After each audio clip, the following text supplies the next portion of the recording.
A woman lost her husband of 41 years. 3 days after his funeral, a cardinal landed on the kitchen windowsill and would not leave. It arrived every single morning at 6:15, the exact time her husband used to pour his first cup of coffee and sit across from her at the table. She tried closing the blinds. She tried ignoring it.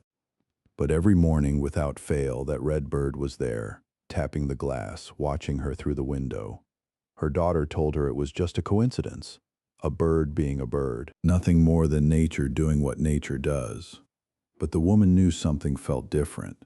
She could feel it in her chest, the same warm pressure she used to feel when her husband walked into a room before she even turned around to see him.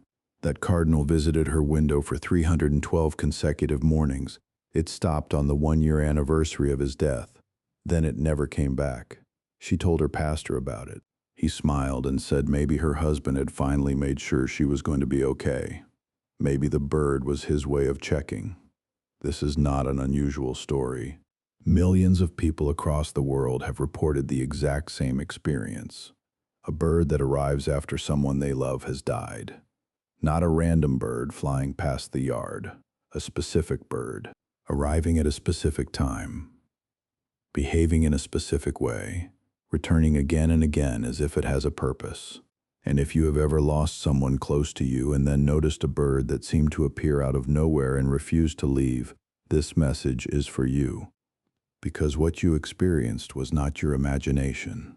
It was not grief playing tricks on your mind, and it was absolutely not a coincidence. There's something deeper happening. Something that cultures across every continent have recognized for thousands of years. Something that science is only now beginning to take seriously. Something sacred. By the end of this video, you will understand exactly why certain birds appear after a death, what their presence actually means, and what they are trying to tell you. You will also learn the 3 signs that confirm a bird visit is genuinely spiritual and not just an ordinary encounter. And you will finally have the words for what you felt, so stay with me. Because the bird that visited you was carrying a message. And today we are going to help you understand what that message was. Let us start with what people actually report. Because the stories are remarkably consistent.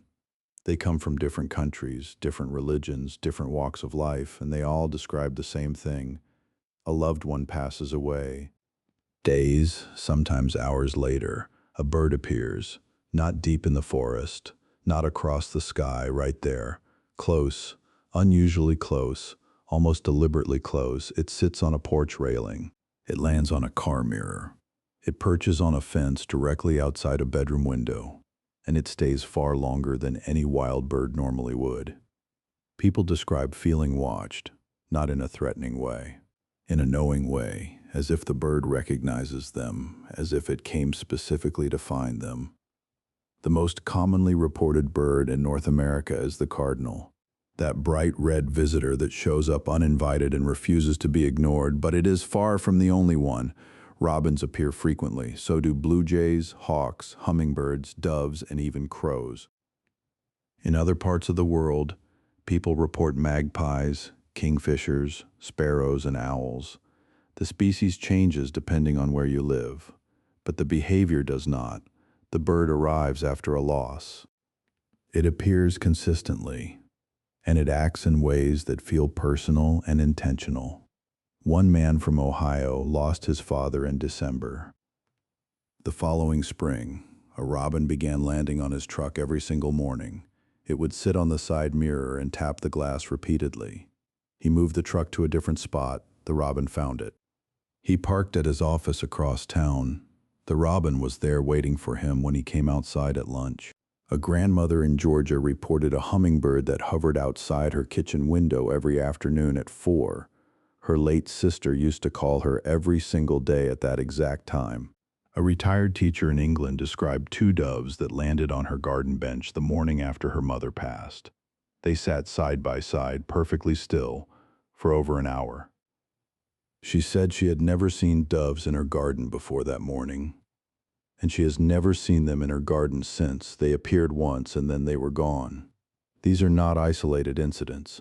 A survey conducted by a grief counseling organization found that over 60% of bereaved people reported meaningful encounters with birds in the weeks following a loss. 60%. That is not a fringe experience. That is not a handful of people seeing things. That is the majority of grieving human beings noticing the same extraordinary pattern. And the most striking detail in every single account is this. The person did not go looking for the bird. The bird came to them, uninvited, unprompted, out of nowhere. It chose a location that meant something, a favorite bench, a kitchen window, a graveside, a front porch where the deceased used to sit every evening and watch the sunset. The timing was almost always significant. Early morning when the person used to wake, midday when they used to call, evening when they used to pray together. And the bird's behavior was almost always unusual. Too close, too calm, too still, too persistent. Wild birds do not normally behave this way around humans, but these birds did. So the question that millions of people have asked themselves in the quiet of their grief is this. Is that bird carrying the spirit of someone I love? Could it really be them? And if it is not literally their spirit inside the bird, then what is it? Why does this keep happening? Why is the pattern so consistent, and why does it feel so unmistakably real? These are not foolish questions. These are not the questions of people who have lost touch with reality. These are the deepest questions a human heart can ask after losing someone. And the answers have been sitting in plain sight for thousands of years, hidden inside the oldest spiritual traditions on earth, waiting for someone to connect the pieces. Let us trace this thread all the way back to the beginning, because when you see how many unrelated cultures arrived at the exact same conclusion, it will change how you see every bird forever. In ancient Egypt, the Ba was the part of the soul that could travel between the world of the living and the world of the dead. It was depicted as a bird, not a metaphor, not a decorative symbol. The Egyptians believed the soul literally took the form of a bird with a human face, so it could fly between both realms freely. When someone died, the Ba would leave the body and soar into the afterlife, but it could return, it could visit the people it loved, and it chose the form of a bird to do it. This is one of the oldest recorded spiritual beliefs in human history. Over 5,000 years ago, people looked at birds and saw the souls of the departed coming home. In Celtic tradition, birds were considered messengers between this world and the other world. The Celts believed that certain birds, especially crows and ravens, carried communications from ancestors. When a bird appeared at a meaningful moment, it was treated with deep reverence. It was not shooed away. It was not ignored. It was listened to, because it carried a message. In many Native American traditions, birds are sacred intermediaries. They fly higher than any other creature on earth, which places them closest to the spirit world and the Creator above. Eagles, hawks, and owls are especially significant. When one of these birds appears after a death, many indigenous communities interpret it as direct confirmation that the departed soul has safely crossed over. In Hindu tradition, crows hold a powerful spiritual role. During Pitru Paksha, the annual period of honoring ancestors, families place food offerings outside specifically for crows to eat. If a crow comes and eats the offering, it is believed the ancestors have accepted it. If no crow arrives, the family may feel concerned that something in the spiritual relationship needs attention. In Japanese culture, cranes symbolize immortality and the journey of the soul.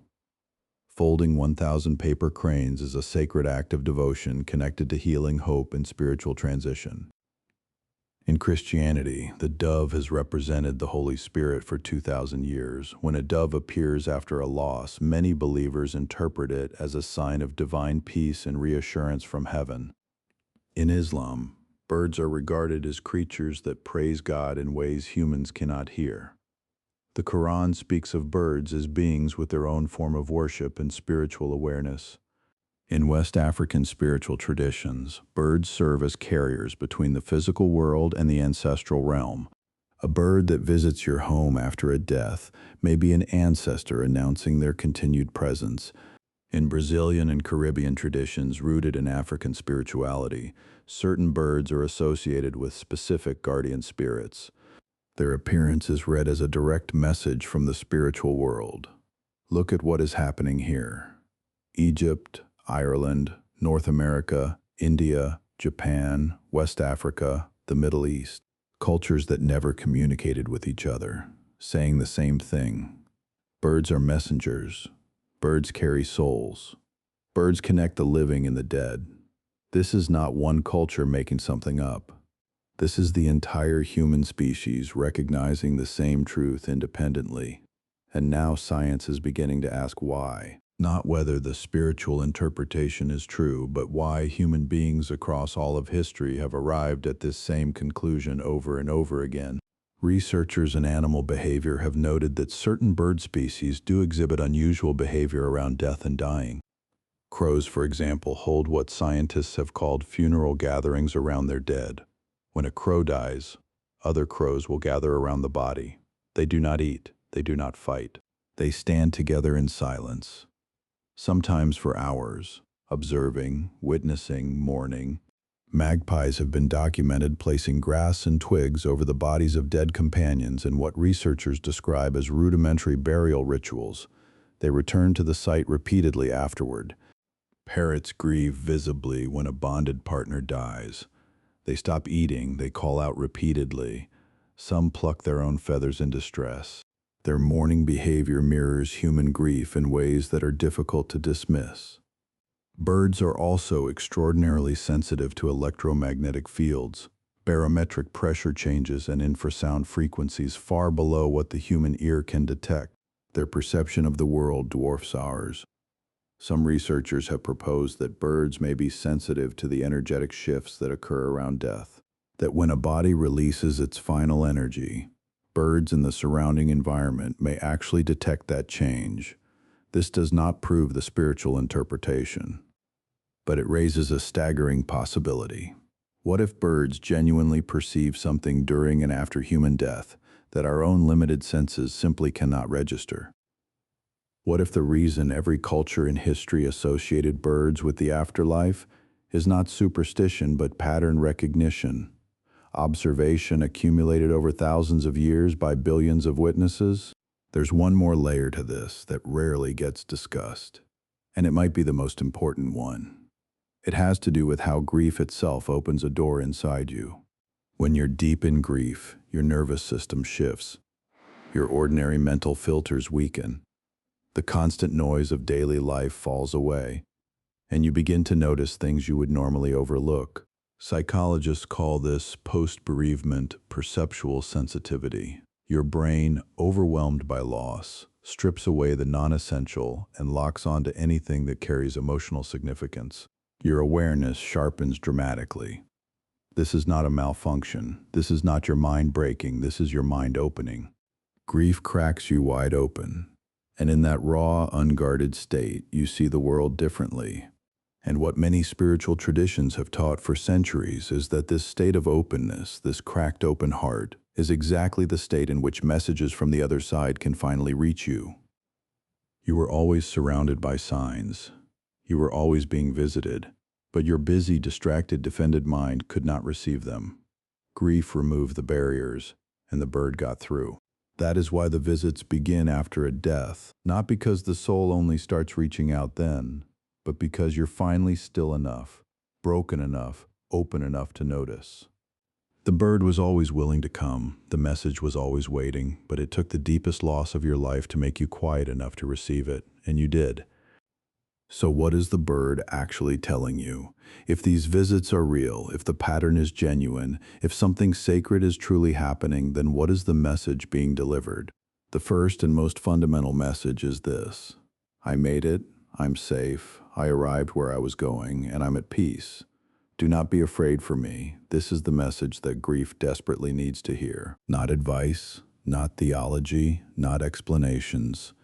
Just the simple, direct reassurance that the person you love is okay on the other side. The bird does not argue. The bird does not explain. The bird simply shows up, calm, present, unafraid, and in its stillness, it delivers exactly what words could never give you. proof of peace. The second message is even more personal. I see you. I know you're hurting. I have not forgotten you. And I'm still paying attention to your life even though I'm no longer in it. This is why the bird arrives at meaningful times. The hour they used to call the morning of a birthday, the anniversary of a wedding. It is not coincidence. It is timing with intention. The bird chooses moments that carry weight because the sender wants you to know the connection is not broken. Death ended the body. It did not end the bond. The bond is still alive. The third message is perhaps the hardest to accept, but the most important to hear. You're allowed to keep living. You're allowed to feel joy again. I'm not asking you to stay trapped in grief. Many people who are grieving carry enormous guilt about moving forward.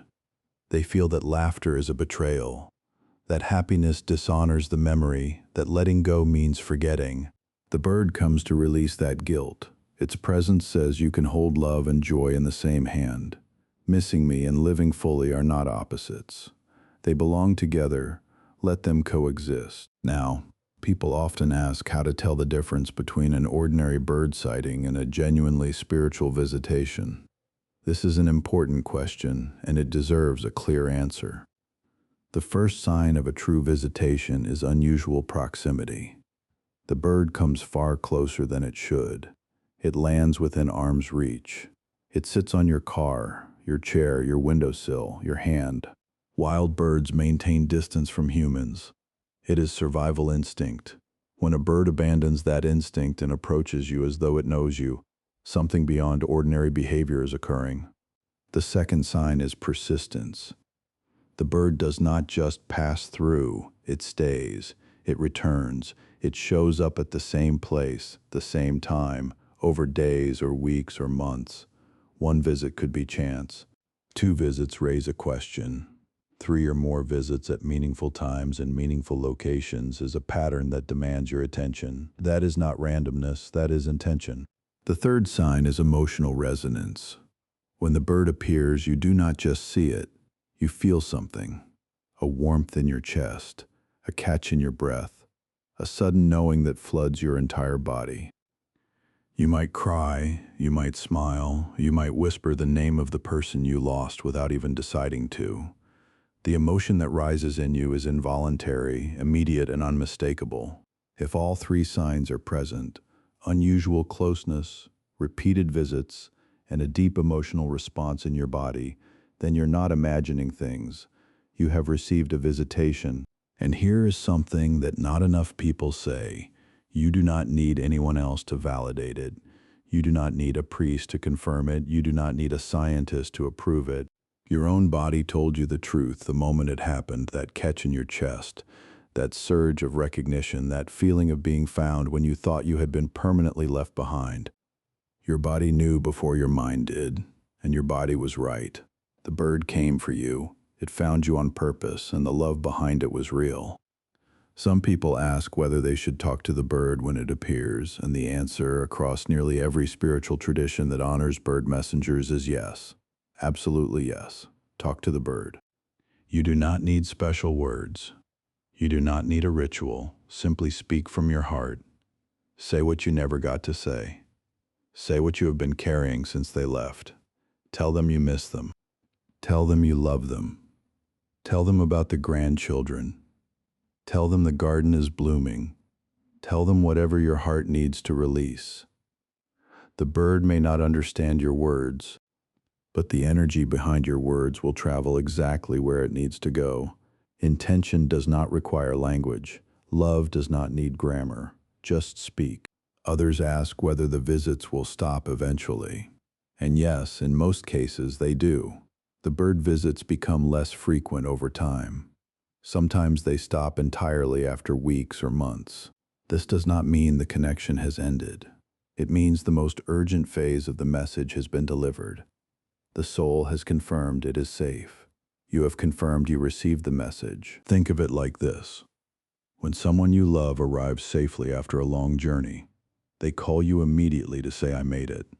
They do not call you every day forever after that. The initial call is the most important one. That is what the bird visits are.